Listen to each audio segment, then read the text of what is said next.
Hello everyone, my name is Gilmovich from Real Property Manager. And hi, I'm Ken from Avvora Finance broker. And I'm Debra Beck-Mewing from Crave Property Advisory. We're here to bust the myths around the confusion, contradictions and the misleading information around property investing.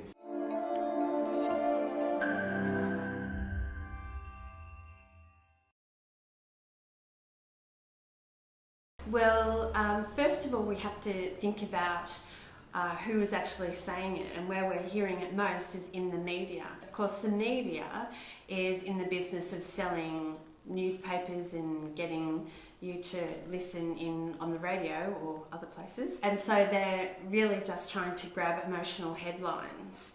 The other thing that they're doing is just using top line numbers. But really, in Sydney alone, we've got something like 800 suburbs. So Australia-wide, we've got around about 15,000, and they are not all doing the same thing all at once. Even within one suburb, there's numerous different markets, whether you're looking for a renovated property, whether you're looking for a house, or whether you're looking for a unit. So really, when you see these headlines, you actually have to get more detail and look at the facts. Well, there's lots of places, but what you need to do is, before you even look at a data set, which is where you get more detail, you have to look at the quality of the information that's being compiled, and you also have to look at their cut-off points. That if we use the data from CoreLogic, and we'd have to say that CoreLogic is one of the more reputable data houses because that's what the RBA uses to make their interest rate decisions every month. And CoreLogic says that we're down over the last 12 months, generally we're down around 7.6%, but that is over the last 12 months. Now, we do know that the general market started its downturn in July 2017, and so we're down around about 10% since that peak.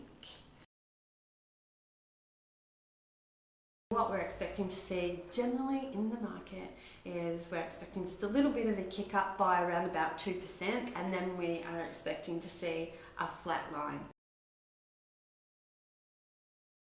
I am not in the business of crystal ball gazing, so what I would be determining, being able to answer your question, I just go by what I'm seeing in the market, and there's a lot of people who are thinking that they've got an opportunity to buy before anything changes, so that if Labor does get in and they change anything to do with negative gearing or capital gains tax, which they are rumoured to be doing, they want to be making their purchases before those changes occur. Okay, so you've still got buyers making inquiries right now despite any probabilities of any policy change that the government's going to make. People are out there looking for good property with good, decent returns. That's right, and because prices have come down a little bit, people understand that it's better to buy now rather than while it was crazy. Previously, maybe a year or so ago, there was restrictions on investment loans, and they were actually harder, so LVRs weren't as high. You're also looking at the price increase, the differential between owner-occupied and investment interest rates, so that was something to kind of deter investors from entering the market. But these days, that's not quite the case. So the major hurdle, I guess, is borrowing capacity, which is affecting all owner-occupied buyers and investors, and that seems to be the major hurdle for anyone getting into the property market for home loans. One of the bigger problems that investors are kind of facing is around interest-only loans. So borrowing capacity is across the board, and how that's affecting applicants or home loan applicants is the scrutiny around general living expenses. So that's increasing what the minimum living expenses previous is just a declared amount stated by the applicant. So it's interesting in terms of how it's going to play itself out, because We actually don't know how much detail the lenders need to go into to kind of determine declared living expenses in there. So in this particular case, where you're applying, prior to Christmas or even post-Christmas, your expenses are going to probably look a lot different to, say, someone mid-year or early next year.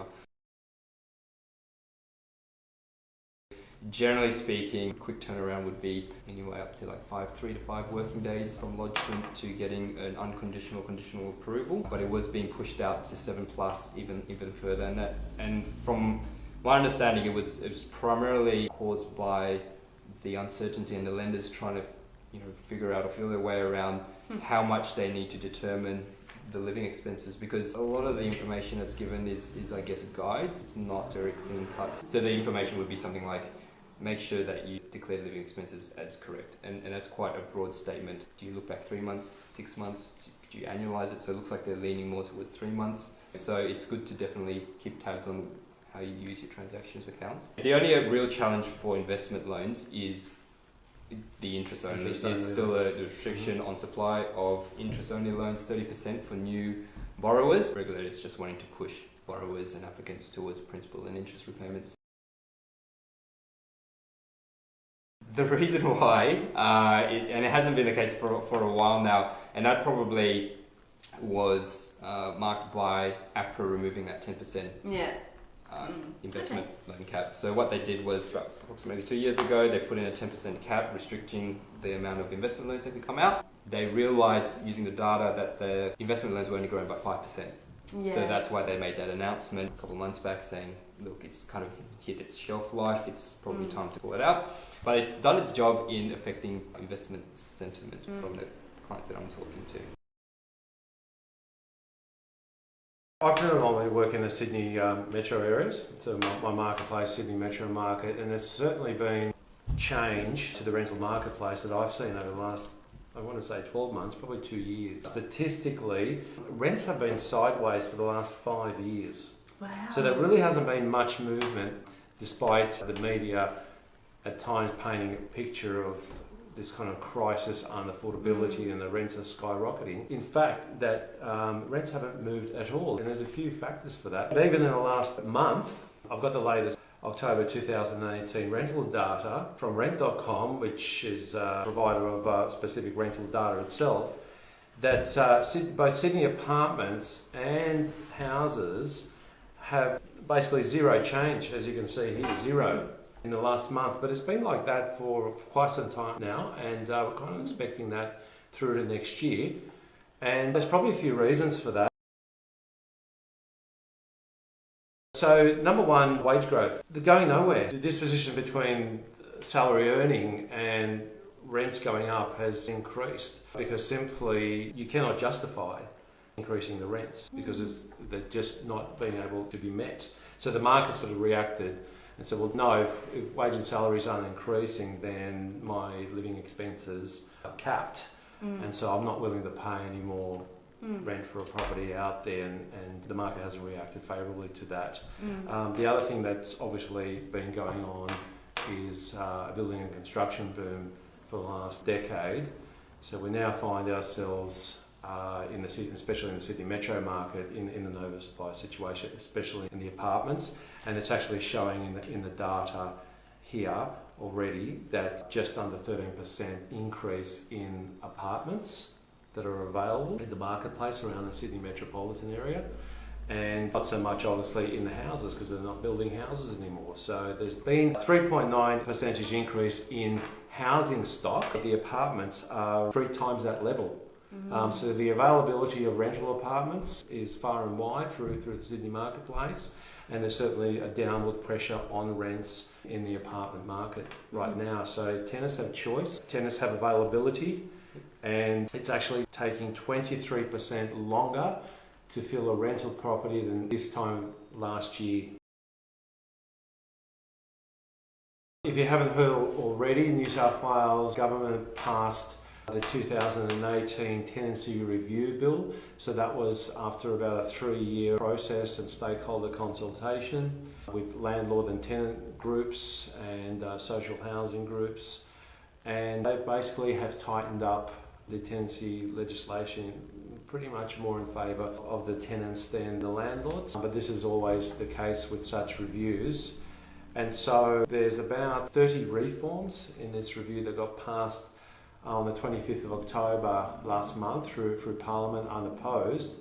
And some of the things that are coming out of that we'll discuss probably in another session because we need a whole hour around just that alone. But a few things are coming out of that, including rental caps, minimum standards in rental property, so the condition of the property and the health and safety standards is getting tightened up. There's a whole new regime around terminating a tenancy for domestic violence as well. And there's a major change that's going to affect property investors with relation to breaking tenants' ability to break a lease. Thanks very much for watching. Press share now to share this content with others. We'd love to receive your feedback.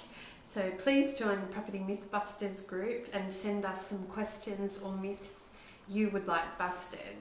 You can also contact us directly through our social media channels and we'll put the details below. So thank you.